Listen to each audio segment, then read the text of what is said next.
A house of cards rises, defiant and precise, atop a mahogany desk.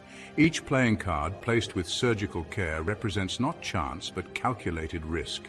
This is no child's game unfolding in a plush penthouse suite. It's a visual metaphor for how Elon Musk leveraged billions in debt to build Tesla into an empire.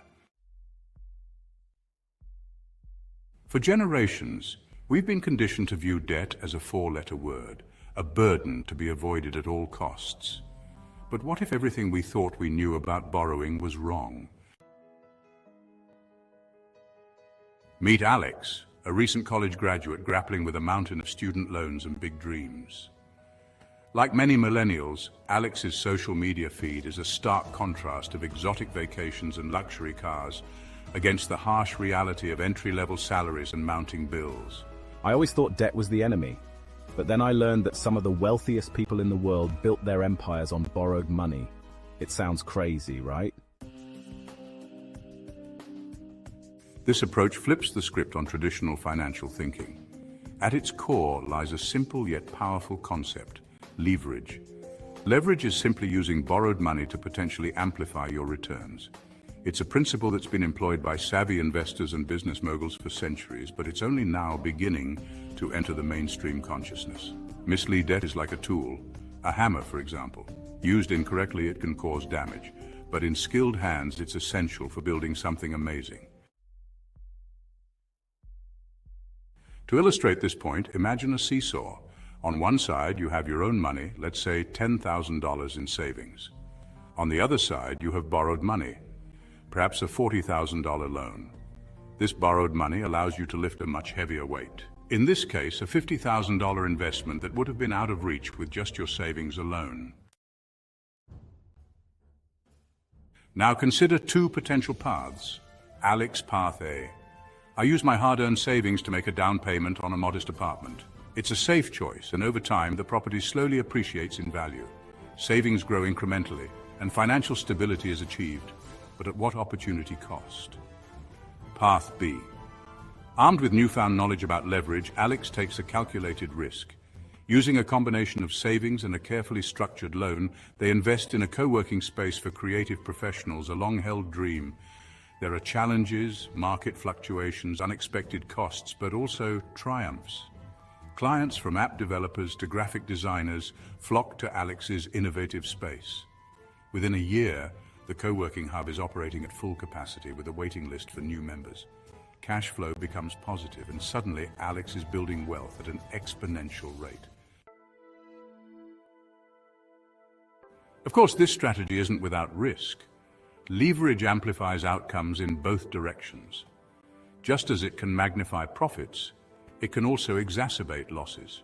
This is why financial literacy, a true understanding of how to use debt strategically, is crucial.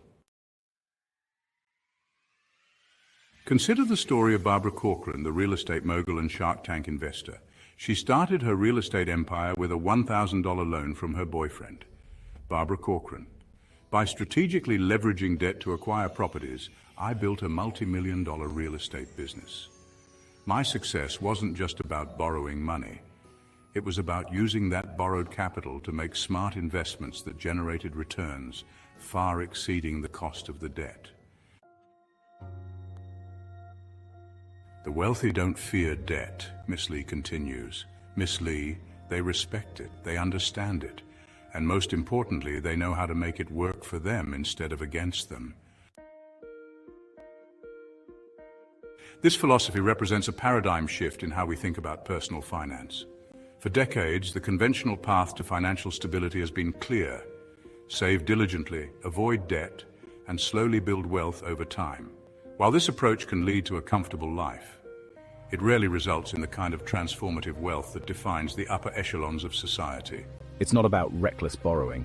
It's about educated risk-taking, understanding the numbers, having a solid plan, and being prepared for both best and worst-case scenarios. Good debt that is used to acquire assets or investments that have the potential to appreciate or generate income is distinguished from bad debt, which is used to fund consumption or depreciating assets. Critics argue that this strategy is too risky for the average person. that it's a game best left to those who can afford to lose. But proponents counter that it's precisely this kind of thinking that keeps wealth concentrated in the hands of a few. Financial education is the great equalizer. When you understand how money really works, you can make it work for you, regardless of your starting point. As our story concludes, we return to that penthouse apartment. The house of cards still stands, but it's no longer a fragile structure. It's a solid foundation, each card representing a calculated risk, a strategic move, a lesson learned. Alex, now older and wiser, looks out over the city skyline. The journey hasn't been without its challenges, but the view, both literal and metaphorical, is breathtaking. Debt isn't inherently good or bad. It's how you use it. Educate yourself, understand leverage, and maybe, just maybe, you can build your own house of cards. That actually stands the test of time. In a world where financial inequality continues to widen, perhaps it's time we all took a closer look at the tools and strategies employed by the 1%. Debt, when used wisely, might just be the key to democratizing wealth creation. The choice, as always, is yours. Don't let fear hold you back. Educate yourself, embrace the power of leverage, and start building your own house of cards, one that's built to last.